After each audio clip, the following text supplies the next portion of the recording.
nggak masuk akal juga kalau proses itu berjalan sekian lama dan nggak tahu di bidang pengawasan ataupun di atasannya dari induk perusahaan dalam hal ini Pertamina sebagai induk dari perusahaannya Patra Niaga. Ya, menarik tuh kalimat terakhirnya Yudi tadi.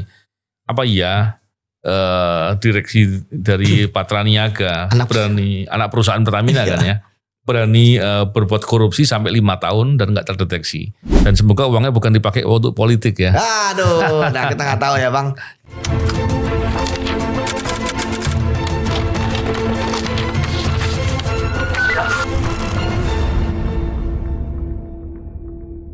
Bismillahirrahmanirrahim. Assalamualaikum warahmatullahi wabarakatuh. Salam integritas. Alhamdulillah kembali berbincang di podcast ini. Kali ini kita membicarakan terkait dengan kasus Pertamina.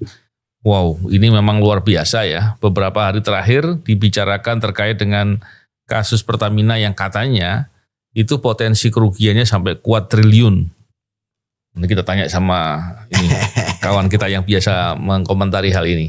Bersama dengan kita ada Yudi Purnomo Harap. Apa kabar Yud? Alhamdulillah baik Bang. Wah, walaupun puasa tetap semangat kita. Ya, Masya Allah, luar biasa. Yudi semangat terus kan? Itulah Bang. Kuadriliun tuh nolnya berapa Yud? Oh Bang ya 12 tuh berapa gitu ya? 15 Yud. Itulah 15 Bang ya? 15. Aduh, Triliun 12. Kita aja lidah kita baru bisa ngomong kuadriliun gitu Bang. karena emang awam lah. Iya, ya kan? Iya, Kuadriliun iya, itu 1000 triliun apalagi kalau korupsi ya. Jadi kalau kemarin ada Liga Korupsi Indonesia. Oh iya. Ya kasus ini tiba-tiba melesat ke urutan 1 gitu Bang ya. Paling gede ya. Jadi mengalahkan Timah ya kan? Iya. Jadi kalau kita sepak bola Bang, misalnya Madrid lagi di peringkat 1 ya kan, dikudeta sama Barcelona. Siap. Dan yang menarik begini, memang kalau minyak ya, tentunya kan transaksinya per hari pun triliun kan. Betul Bang. Besar sekali dia. Betul. Baik dari sektor hulu maupun hilir ya. Dua-duanya memang nilainya sangat besar. Tapi memang orang sering bicara praktek-praktek korupsi di Pertamina, tapi mungkin baru kali ini muncul. Ini apakah ini sudah menggambarkan secara keseluruhan? Apakah ini benar apa tidak? Karena masih kita asas praduga tak bersalah kan. Betul, tentunya. Bang. Terus apakah ini sudah menjangkau ke seluruhnya? Ya. Nah, ini perlu kita teliti dan amati nih. Yudi punya pandangan apa dengan kasus ini? Ya, jadi Bang sebenarnya kan kita bicara tentang korporasi Pertamina dulu ya. Iya. Kalau kita bicara mengenai kontrol fraud ya, mitigasi resiko kan Pertamina ini sebenarnya resikonya tinggi ya, untuk adanya penyimpangan. Ya karena pertama dia itu merupakan ya perusahaan utama ya, mainstream ya. Selain BUMN dia juga yang terkait dengan BBM kan Pertamina. Dia menguasai mungkin berapa 90% mungkin ya, pasar di Indonesia. Kalau yang lain kan kecil ya, dan lebih banyak mereka tuh di hilirnya ya, menjual bensinnya yang ada dari awal sampai akhir. Nah kemudian kalau Pertamina kan menyeluruh Bang. Nah, kemudian juga yang kedua kan dia melakukan transaksi dalam jumlah yang besar. Ya. Kemudian yang ketiga saya rasa penegakan hukum terkait dengan kasus-kasus yang terjadi di Pertamina merupakan hal yang sudah beberapa kali terjadi Bang. Nah, ini menurut saya kan sangat menarik. Ini kalau kasus yang ini kan nanti kita akan jabarkan ya, tapi kita bicara lebih luas lagi ya. Bukan hanya helikopter view gitu ya, tapi juga jet view gitu. Ini sebelum diceritakan lebih lanjut, saya mau memberikan gambaran sedikit nih. Saya pernah sedikit mencermati lah soal masalah bisnis proses ya di migas hulu dan hilir ya.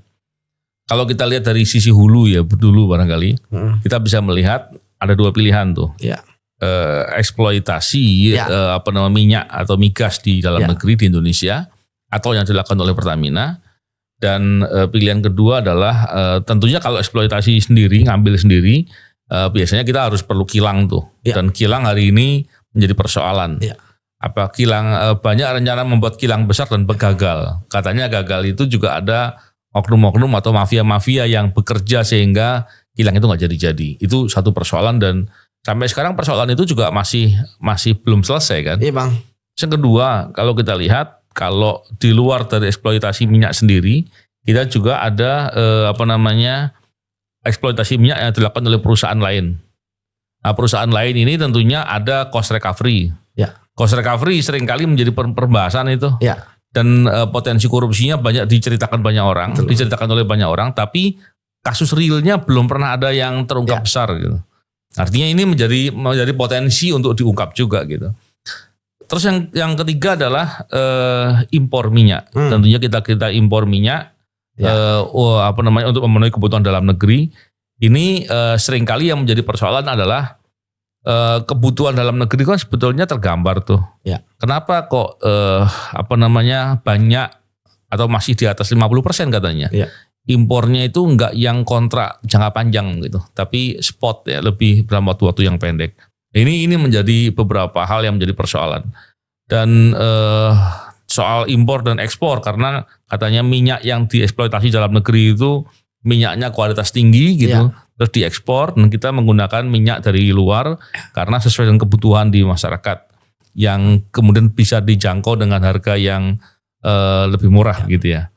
Yang berikutnya ini yang menarik yang mungkin ada kaitan sedikit dengan kasus yang sekarang diungkap adalah di pasar internasional itu minyak itu ron 92 minimal. Iya Bang. Ron 90 itu sudah nggak ada. Ya. Tapi karena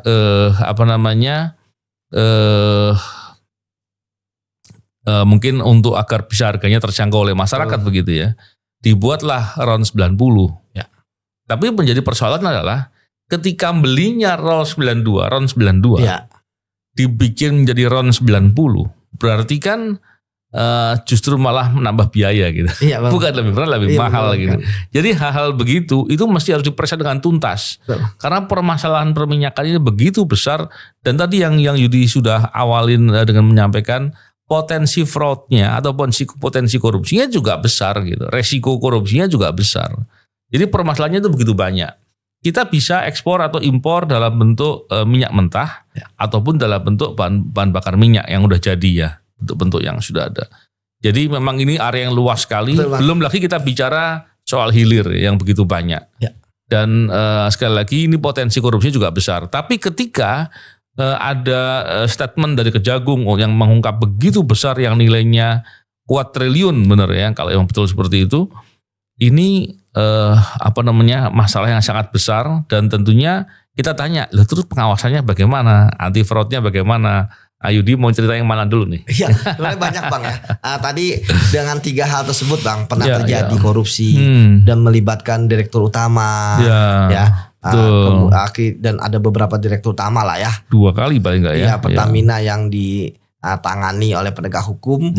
Seharusnya kan ini menjadi concern ya bagi Pertamina untuk kemudian ya membuat sistem anti korupsi dan saya pikir kan mereka sudah melakukan itu Bang ya. Kalau saya dengar dan sebagainya ya, apalagi kan sebenarnya kan good governance itu hal yang biasa ya. Cuma memang ada permasalahan yang mungkin sebelum kita ngomongin kasus ya Bang ya, ya bisa jadi kan sebenarnya kan ini mudah Bang ya, bahwa kita kan di Pertamina itu kan banyak ahli-ahli lah, ahli expert terkait dengan audit dan kemudian ahli anti korupsi juga ada lah gitu dimana tentu kan mereka sudah memahami lah bagaimana celah-celah korupsi yang terjadi. Tadi yang seperti Abang sampaikan ya, salah satunya kan ini celahnya ini adalah pembelian. Nah pembelian itu kan rawan apa yang namanya markup lah, ya fiktif lah, nggak sesuai dengan spek lah, ya penyimpangan lah atau yang rame oplosan dan lain sebagainya. Jadi ini sebenarnya kasus ini kan menarik, banyak hal yang menarik Bang.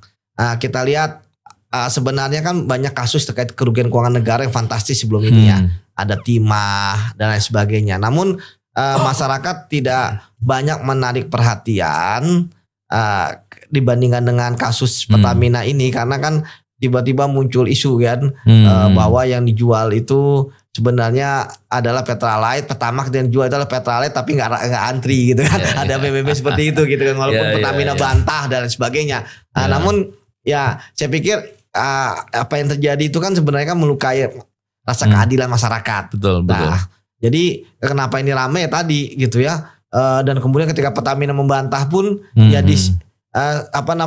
pemberian informasi ketika lagi panas begini kan nggak efektif gitu ya. Walaupun kemarin sudah minta maaf ya, tapi kita bahas ya tentang minta maafnya itu bagaimana. Nah, kita kembali lagi ke tadi Bang. Sudah ada 9 tersangka yang ditetapkan. Bahwa ini yang menarik, tersangka itu menyebar mulai dari direktur utama, direksinya, vice presiden, Patraniaga Patraniaga, vice presiden, ada juga direktur di anak perusahaan Pertamina yang lain, yang shippingnya gitu ya, pengapalannya. Menarik juga ya, kenapa mereka terlibat juga gitu ya. Tapi kan masih ada buktinya ya. Kemudian ada pengusaha-pengusaha swastanya, termasuk beneficiary owner. Beneficiary owner itu adalah pemilik sesungguhnya. Jadi biasanya yang ada di legal formal direksi komisaris, tapi alhamdulillah ya kejaksaan bagus juga berhasil membuktikan ya siapa BO-nya, bahasa kita kan beneficiary owner-nya. Nah, ini yang menarik, 9 tersangka ini kan kalau kita pilah-pilah ada swasta dan ada BUMN-nya. BUMN itu kan masih anak perusahaannya Bang. Karena induknya kan adalah Pertamina. Nah, kemudian yang menarik lagi adalah besarannya Bang. 193,7 triliun. Artinya 1 tahun itu ya. 1 tahun di 2023. Dan kemudian berlangsung dari tahun 2018 sampai dengan 2023. Ya tadi saya bilang kalau misalnya kasara ya. Karena bisa jadi kan apakah ada pembelian ketika Covid dan sebagainya gitu ya. Pasti kan, kurang gitu ya. Gitu. Atau nggak tahu kan harus audit lagi ya Bang. Tapi setidaknya ini jadi gambaran bahwa korupsi yang terjadi adalah sistematis. Mereka membentuk rantai korupsi yang terdeteknya baru di 2023. Nah, ketika terdeteknya di 2023, 2018 mulainya ada tempus ya. Kita nggak tahu sebelumnya kan banyak kasus Pertamina kan disorot, ada Petral dan sebagainya dibubarin. Nah, ini kemudian muncul sehingga kan ada anekdot jangan-jangan ini pemain modusnya modus lama tapi pemainnya baru. Nah, ketika kemudian sudah ada 9 ditetapkan tersangka dengan tadi saya bilang jaring rantai korupsinya yang begitu besar jumlahnya, apakah hanya di sini? Tentu kita berharap Pertamina mampu untuk kita berharap bahwa kejaksaan mampu mengungkap kasus karena terkait dengan kerugian negara kan tentu ada aliran dana ya. Aliran dana ini kemana aja? Karena kalau saya membaca LHKPN-nya dari orang-orang ini Bang, terutama yang direksi di BUMN anak perusahaannya Pertamina ini, ya itu nggak begitu besar kok Bang. Ada 18M, ada 10M, ada 4M. Artinya masih kita asumsinya oke lah mereka menjawab itu tidak jujur gitu ya. Ataupun kalaupun jujur, setidaknya itu harta realnya lah harta realnya. Tapi menurut saya terlalu kecil gitu Bang ya, dengan kerugian negara yang dan tanda kutip akan dibebankan kepada mereka. Apakah benar juga. Betul kan Bang. Mereka aja hanya berani segitu di LKPN-nya. Ya kan. Kemudian saya lihat lagi ke permasalahan posisi mereka Bang. Apa mereka berani ya kan? Kemudian apa mereka mau untuk kemudian mengorbankan karir mereka? Kalau saya lihat kan profilnya kan ini profesional Bang. Walaupun ada juga yang pernah di Petral ya. Kita permasalahkan kok bisa background checkingnya ketika diangkat gimana kan begitu. Kan. Jadi sebenarnya ini banyak permasalahan Bang. Banyak permasalahan yang terjadi di kasus Pertamina ini yang kemudian mencuap di masyarakat dan kemarin direktur utamanya Pertamina meminta maaf bahwa ini ada sebuah pukulan bagi mereka, kemudian mengasih nomor telepon kalau misalnya bisa dihubungi gitu kan akan berbenah, tapi saya pikir itu formil aja ya. Walaupun memang ini kan direktur utamanya baru artinya pertanggungjawaban dia pun tentu nggak bisa ke belakang gitu ya. Tapi setidaknya ya oke kita respect Tapi kemudian yang kedua harusnya ada action plan Bang. Ya, action plan terkait dengan pencegahan itu mau ngapain. Dan kemudian ini kan tadi saya katakan Bang, mungkin saya harus ini dulu Bang, yang menyampaikan potensi-potensinya ya. Potensinya itu kan dia ada 5 potensi ya. Potensi kerugian. Iya, potensi perhitungan kerugian keuangan negara ya. Macam-macam itu, dan di situ kan kalau kita lihat memang sangat menarik ya. Bahwa sebenarnya modusnya kuno gitu aja, cuma markup, main selisih, kan. Nah, tapi kan tentu kan ini real Bang ya. Kenapa Bang? Berbeda misalnya waktu timah ada dampak lingkungan. Ada dampak lingkungan. Kalau ini kan beli 1.000, ya kan? Ternyata kan 800, 200, dan 200 ini kan uang. Uang ini mengalir kemana? Jadi itu Bang ya, terkait dengan beberapa hal, ya permasalahan kasus tata kelola minyak mentah yang sudah ada 9 tersangka gitu ya. Mungkin akan tambah ya. Namun kita juga berharap bahwa ya kejaksaan bisa menusut ya ke siapa yang bertanggung jawab. Dan tadi lanjutan dari dirut itu adalah dia harus bersih-bersih Bang. Ya pecat aja semua yang terlibat ya. Walaupun kita kan ya tentu kan kalau lihat pertanggungjawaban kan ya ada juga yang tentu tidak disangkakan ya. Tetapi kalau diperiksa bahwa ada keterlibatannya ya segera berhentikan saja. Sekarang ini kan masyarakat distrust dengan Pertamina, maka ketika distrust dengan Pertamina yang harus dilakukan adalah memberikan kepercayaan. Ada kemarin saya lihat ada anggota DPR yang mengatakan berikan kompensasi dan sebagainya. Mungkin bagi saya sih berat ya, tapi bagi saya sebenarnya yang paling penting penegakan hukum. Misalnya ternyata yang terlibat kan gini, kalau kita bicara mengenai kasus ini kan nggak mungkin direksi bisa langsung dia yang punya ide korup, dia juga yang menjalankan. Nggak pasti kan. Dan Bang, pengalaman kita Bang ya dalam menangani kasus korupsi BUMN, biasanya itu pegawai-pegawai di bawah mereka tuh tahu ini salah. Terkadang juga ada yang mengingatkan, terkadang juga nyari selamat sendiri gitu ya. Dan kemudian ya akhirnya malah ikut menikmati uang juga gitu kan. Seperti itu. Namun kayak lagi Bang, bahwa apakah pertanyaan yang menarik, apakah para direksi anak perusahaan ini berani korup sebanyak itu selama 5 tahun tanpa terdeteksi. Ya, menarik tuh kalimat terakhirnya Yudi tadi. Apa iya direksi dari Patra Niaga anak perusahaan Pertamina kan ya, berani berbuat korupsi sampai 5 tahun dan nggak terdeteksi. Kalimat yang pertama, yang terakhir tadi, deteksi. Berarti kan sebetulnya semua perusahaan dalam hal ini Patra Niaga itu kan pasti ada sistem pengawasannya. Baik yang di internal Patra Niaga maupun dari induk perusahaan kan begitu. Ada sistem pengawasan. Dan ini kan bisnis proses yang berjalan berlanjut ya, bukan yang sekali tindakan ya. Artinya sistem pengawasan juga pasti dibuat dengan sedemikian rupa sehingga pola pengawasannya juga mestinya semakin lama semakin advance lah. Canggih, gitu ya. Semakin canggih, ketat harus. Saya sampaikan Bang, udah punya pengalaman kok. Iya benar. Jadi sehingga dalam pikiran saya sepakat dengan Yudi tadi, nggak masuk akal juga kalau proses itu berjalan sekian lama dan nggak tahu di bidang pengawasan ataupun di atasannya dari induk perusahaan dalam hal ini Pertamina sebagai induk dari perusahaannya Patra Niaga. Dan kita perlu tahu di masalah perminyakan ini kan juga melibatkan pengawasan dari legislatif kan, dari DPR. DPR juga. Belum lagi kita bicara terkait dengan Kementerian BUMN yang melakukan pengawasan juga. Jadi pengawasannya itu banyak gitu. Jadi ada di mana semua orang-orang itu gitu. Ini yang menarik kan. Dan saya sepakat biasanya nggak lazim ya, atau nggak masuk akal lah gitu ya. Ada praktek korupsi yang begitu besar dan di suatu anak perusahaan Pertamina dalam hal ini Patra Niaga itu hanya dilakukan di level direksi. Betul. Patra Niaga nggak masuk akal menurut saya. Nggak lazim lah paling tidak. Atau paling tidak ada kekuatan besar yang punya pengaruh yang bisa memaksa mereka atau kemudian memaksa dalam konteks kemauannya bukan dari direksinya Patra Niaga. Atau membackup atau membacking kalau inisiatifnya dari direksi Patra Niaga. Ini kan logikanya seperti itu aja.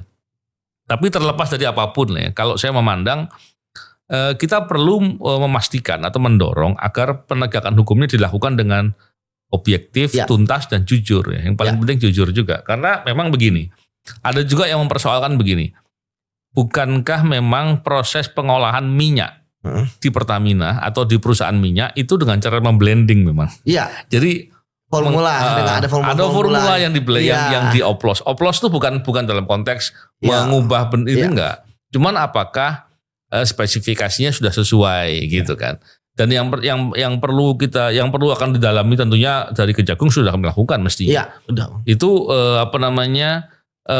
sebetulnya yang bertanggung jawab untuk memastikan berapa sih komposisi blending tadi atau oplosan yang diharapkan itu tentunya kan biasanya setelah selesai kan ada yang bagian pengujinya lah gitu untuk memastikan bahwa itu benar seperti yang disyaratkan atau yang diharapkan untuk dijual atau diproduksi hasil dari produksi.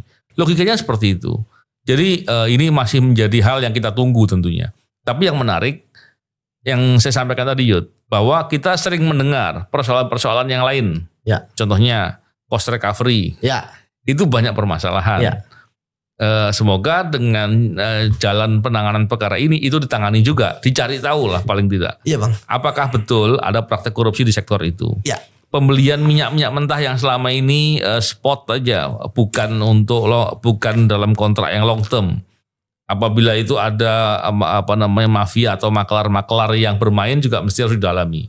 Jadi kita berharap ruang-ruang yang dijadikan jalan untuk mencuri atau terjadinya kebocoran-kebocoran itu betul-betul bisa dikikis dan ditutup.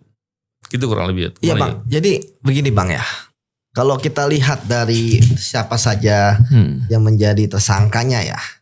Ini menurut saya kan juga agak sangat menarik Bang ya. Mulai dia direktur utama, ya kan.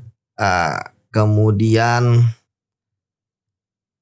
ada direktur utama Patraniaga, direktur Feedstock and Product Optimization PT Pertamina International, kemudian direktur utama PT Pertamina International Shipping, Vice President Kilang Pertamina International, ya kan. Ini kan menarik gitu ya. Jadi direktur pemasaran dan pemasaran pusat dan Patraniaga juga kena, PV-nya juga kena. Ini kan menarik Bang ya, bahwa korupsi itu kan sebenarnya tersembunyi Bang ya. Dan itu di luar kantor mereka biasanya. Iya, menarik. Ini kan jadi legal formal. Terang-terangan ini. Terang-terangan Bang. Ya, kenapa? Ya. Dan kita tahu bahwa sebenarnya kan tupoksinya kan membeli minyak mentah, memang kenapa akhirnya dibuat Patraniaga kan. Pengelolaan kan. Karena anak perusahaan. Betul. Iya kan? Daripada ke swasta atau apa kan bikin sendiri kan. Anak perusahaan. Artinya itu kan memang tupoksinya dia Bang. Di mana pengawasan pencegahan korupsinya ketika misalnya cara yang paling gampang adalah dengan cara kita melihat mana ya pengeluaran yang paling besar, cost yang paling besar. Tadi yang Abang sampaikan ya. Bagaimana misalnya cost recovery dan sebagainya. Saya pikir itu kan agak lebih rumit ya manipulatifnya ya. Ini kan sebenarnya modusnya tadi kata sederhana sekali Bang. Ya, dengan selisih harga aja mainnya. Ya. Kemudian yang menarik kan belum saya dapat informasi nih ya. Juga disampaikan kepada publik sebenarnya berapa sih mereka mendapatkan aliran dananya. Seperti misalnya waktu Afem Muiz kan jelas putusannya 420 miliar ya pengadilan tinggi ya. Artinya kan nah ini sekarang nih masing-masing berapa nih. Ini kan yang menarik Bang. Kemudian juga ya saya berharap ini adalah teknik makan bubur ya. Dari samping gitu kan Bang. Tapi jangan sampai ternyata samping aja dimakanin gitu kan. Begitu sampai tengah udah kenyang gak mau makan lagi. Betul kan. Jadi itu Bang. Nah kembali lagi bahwa ya Pertamina adalah mau tidak mau ada bagian dari BUMN dan pemerintah Bang ya.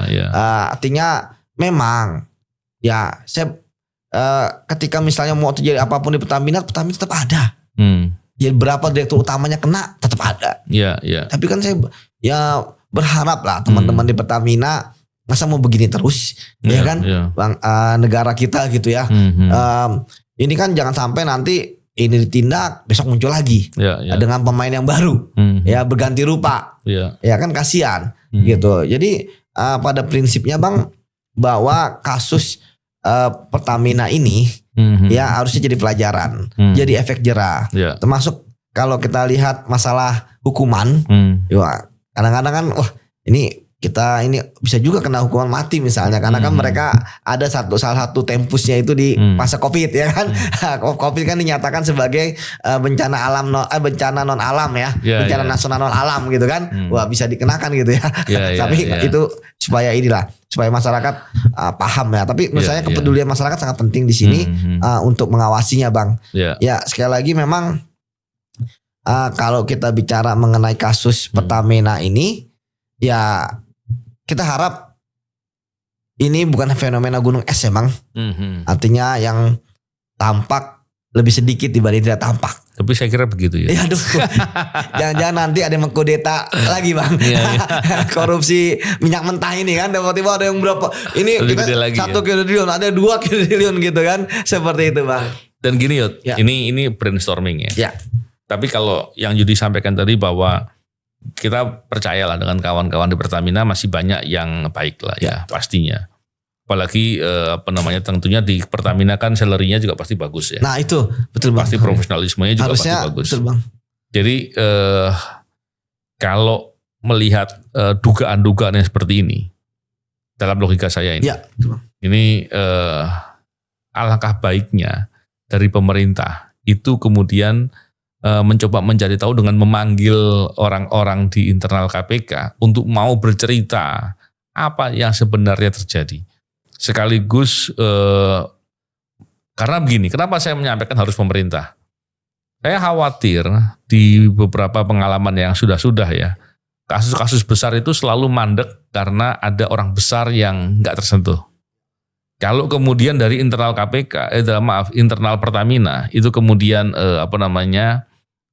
ada yang berani membuka fakta sebenarnya semuanya begitu. Ternyata kasusnya mandek, waduh dia akan ini tuh, dia mungkin takutnya di situ bisa jadi ya. Sehingga kalau peran itu dilakukan oleh pemerintah, yang tentunya membawai semua penegak hukum kan, itu kalau kemudian bisa untuk mencari tahu sebenarnya apa sih yang terjadi. Dan fraud-fraud apa yang lainnya yang harus dibereskan dan lalu dilakukan langkah-langkah upaya yang tentunya yang progresif ya, baik dengan cara menindak maupun mencegah yang dilakukan bersama-sama, itu saya yakin dampaknya akan besar. Betul Bang. Karena kalau hanya menunggu bahwa itu dilakukan oleh penegak hukum saja, dan ternyata perkaranya nggak tuntas karena suatu hal, karena suatu intervensi yang begitu kuat kepada penegak hukum, dan perkaranya kemudian nggak tuntas, maka orang yang membuka diri itu malah terbakar sendiri. Ini yang dalam pandangan brainstorming saya lah kurang lebih. Yudi gimana? Menurut Yudi kalau hal yang saya sampaikan tadi kira-kira masuk akal nggak untuk bisa dilakukan? Ya menurut saya sih emang itu yang harus dilakukan Bang. Ya bahwa apresiasi tentu ada ya. Ini kan sebenarnya kan isu lama ya dan masih dibuktikan. Memang kalau kita bicara berantas korupsi Bang, memang selama ini yang isu-isu di warung kopi misalnya, ketika misalnya ketika ingin menang proyek harus store, ternyata kan berhasil tangkap. Ada beneran. Ada benar. Mau jadi pejabat bayar ya, kemudian dan lain sebagainya. Jadi dengan adanya terungkap ini, sekali lagi kita harapkan ya ini menjadi akhir buat perbaikan ya. Namun sekali lagi memang pesimisme harus kita inikan juga Bang ya. Karena memang kalau saya melihat dengan jumlah kerugian negara yang begitu besar, ini kan berarti ada orang yang butuh uang sebesar itu juga Bang. Uangnya kemana itu? Nah uangnya kemana? Karena Bang gak mungkin 9 orang ini maruk sekali ya, memakan sebanyak itu enggak lah. Maksudnya terlalu besar lah Bang untuk mereka. Nah sekarang ya kita berharap juga PPATK ya kan, itu kan katanya udah ngasih laporan gitu ya. Kalau saya baca Bang ya, nah itu kan tentu harus diungkap lagi gitu ya. Betul. Seperti apa terkait dengan tata kelola minyak mentah ini.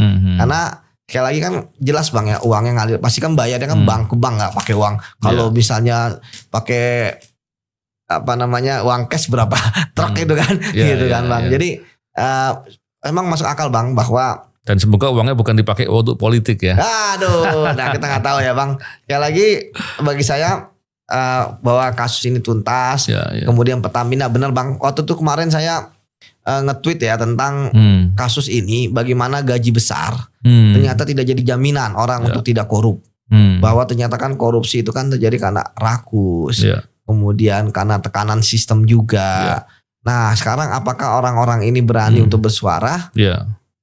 Ada yang mengatakan saya gimana Mas, mau jadi justice collaborator nggak mereka gitu kan, atau whistleblower dan sebagainya gitu ya, atau mau ngomong siapa sih sebenarnya yang membuat mereka berani untuk kemudian melakukan korupsi ini gitu ya. Karena memang sebenarnya Bang ini kan harusnya mudah juga sih dia kalau mau ada informasi ya.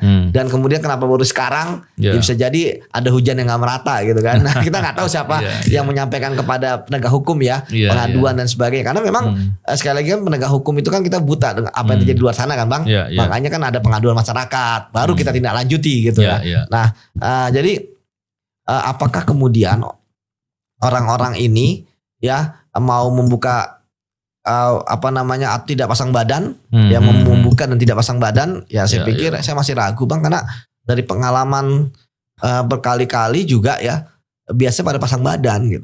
Saya nggak tahu kenapa pasang badan ya, apakah karena takut apakah karena ada yang akan melindungi apakah kemudian karena memang putus. Nah ini kan menarik. Kadang-kadang ada korupsi yang putus Bang. Memang jago nih otak di balik korupsinya. Dibikin layar yang nggak saling berhubungan. Dibikin layar nggak saling berhubungan. Hanya pokoknya tugas Anda adalah tanda tangan. Nanti Anda dapat bagian tapi sekian. Nah, tapi sebenarnya ada peran yang lebih besar lagi. Nah ini bisa jadi ada ketakutan. Kalau gitu tentu tidak akan tuntas Bang. Tapi kalau dari penegakan hukum udah selesai. Ya kan bicara dua bukti Bang. Ketika dia tidak mengaku, dia tidak memberikan informasi, kemana akan mengejar. Karena memang sekali lagi memang nggak mudah menyidik itu. Ketika dulu kesini enggak lah, menyidik itu kan nggak semudah berikan tanda tangan. Karena kan yang sudah bener aja kadang-kadang di challenge, kan di peradilan lah, kan. Karena dalam kasus korupsi kan jarang sekali orang mengakui dia korupsi kecuali memang sudah tidak bisa lagi mengelak, misalnya tunjukkan bukti yang berat atau OTT. OTT aja kadang-kadang ada yang ngaku, ya kan, seperti itu Bang. Padahal udah ketangkep basah, ya kan. Gimana ketangkep kering, ya kan. Menarik nih Yud. Dan tentunya kita berharap semoga kasus ini terungkap dengan tuntas dan nggak hanya diungkap perkaranya, tapi juga diperbaiki agar nggak terjadi lagi. Dan tentunya kepada semua pihak yang mengetahui kasus ini, masih banyak jalan untuk membuat laporan atau menginformasikan dengan agar diungkapnya perkara ini dengan menggunakan banyak cara, diantaranya dengan whistleblowing system. Dan saya kira masih banyak juga orang yang mau untuk betul-betul menjaga integritas dan menjaga kerahasiaan informasi agar fakta-fakta bisa diungkap dengan seoptimal mungkin. Terima kasih Yud, semoga bincang-bincang ini bermanfaat. Salam integritas, assalamualaikum warahmatullahi wabarakatuh. Waalaikumsalam.